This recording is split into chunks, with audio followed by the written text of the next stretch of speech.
And thanks for joining us on this Monday night for News 5 at 6. I'm Rob Quirk. I'm Diane Derby. Today marks 60 years since Martin Luther King Jr. delivered his historic I Have a Dream speech. He delivered the landmark address to more than 200,000 civil rights activists at the Lincoln Memorial. Thousands gathered for the March on Washington in support of him. President Biden commemorated the 60th anniversary of the March on Washington by meeting with King's family members at the White House. President Biden told civil rights leaders today the country will not stay silent in the fight against hate. Back home here in Colorado Springs, a local nonprofit working to preserve Dr. King's legacy, reflecting on the significance of that march 60 years ago. Devin Karp in studio speaking with some of those folks here, and tell us more about that conversation you had, Devin. Rob, the Reverend Dr. Martin Luther King Preservation Society told me today it's extremely important, and it's not just about commemorating his work, but continuing it.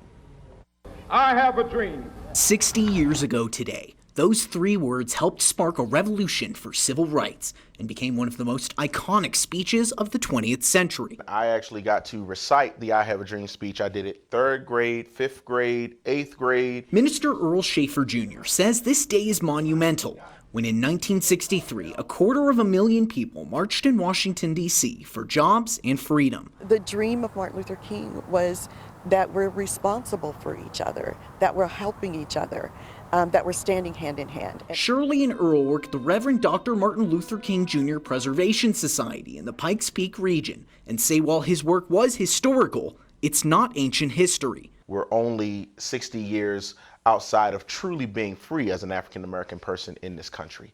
And I believe that the fight still continues because there is so much more work that we have to do in our communities to truly achieve equality. The Preservation Society is already planning ahead for their MLK Day event, working to bring relevant speakers to Colorado Springs and coordinating their own march. And we do the physical demonstration of the march.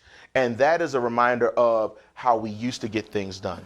But now we also work from a policy perspective. Shirley says the organization is starting to work with other diverse nonprofits in our area, focusing on supporting each other and following the dream Reverend King Jr. laid out 60 years ago. And I think if we move forward with that, I think we're going to come out of it pretty good.